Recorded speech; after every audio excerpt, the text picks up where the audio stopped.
म जस्तो अल्छी भएर पनि 450 मिटर माथि पुगेर आउनुहुने को हुनुहुन्छ? हेलो एभ्रिवान, नमस्ते, सेवा and welcome to my mini vlog. खासमा म चाहिँ 2 मन्थ अगाडि चाहिँ स्काई ट्री गएको थिएँ क्या। अनि अहिले बल्ल भिडियो चाहिँ एडिट गर्दैछु। अनि स्काई ट्री जाँदाखेरि चाहिँ मैले हिल लाएर गएको थिएँ कि ट्रेनहरू नोरिखाइ गर्दाखेरि चाहिँ कति धेरै हिँड्नु पर्दो रहेछ नि त। अनि खुट्टा दुखेर म त रुन मात्र नसकेको। अनि मेरो हालत देखेर चाहिँ लिडरलाई माया लागे जस्तो छ है। अनि उहाँको बुट चाहिँ मलाई दिएर अनि उहाँले चाहिँ मेरो हिल लाउनु भएको थियो कि क्रक्स किनिन्थ्यो। अनि क्रक्स किनेपछि चाहिँ स्काई ट्रीतिर लाग्यौँ। अनि हामी बाहिरैबाट त्यो हुन्छ नि स्काई ट्रीको भ्यू हेरेर कति धेरै एक्साइटेड थियौँ क्या। अनि भिडियो फोटोहरू पनि खिच्यौँ बाहिरैबाट।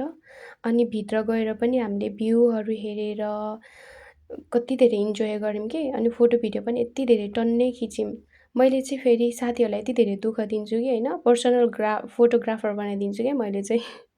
मलाई चाहिँ मेमोरीहरू एकदम कलेक्ट गर्न मनपर्छ। अनि फेरि मेमोरीहरूको लागि एक दुईवटा भिडियो फोटोले हुँदैन कि, मलाई चाहिँ धेरै चाहिन्छ। मैले चाहिँ साथीहरूलाई दुःख दिन्छु भनेर मलाई थाहा छ क्या, तर पनि मलाई चाहिन्छ। म मात्र यस्तो हो कि तपाईँहरू पनि यस्तो हुनुहुन्छ साथीहरू? गाह्रो छ, गाह्रो। अनि हामी चाहिँ 450 मिटर माथिसम्म गएको थियौँ कि। अनि तर मलाई चाहिँ 450 मिटर माथिको भ्यू भन्दा चाहिँ 340 हो कि 350, म अहिले चाहिँ कन्फ्युज भएँ होइन। त्यहाँबाट देखिने भ्यू चाहिँ एकदम बेटर लाग्यो मलाई चाहिँ पर्सनल्ली है। तपाईँहरूलाई कस्तो लाग्यो थाहा छैन।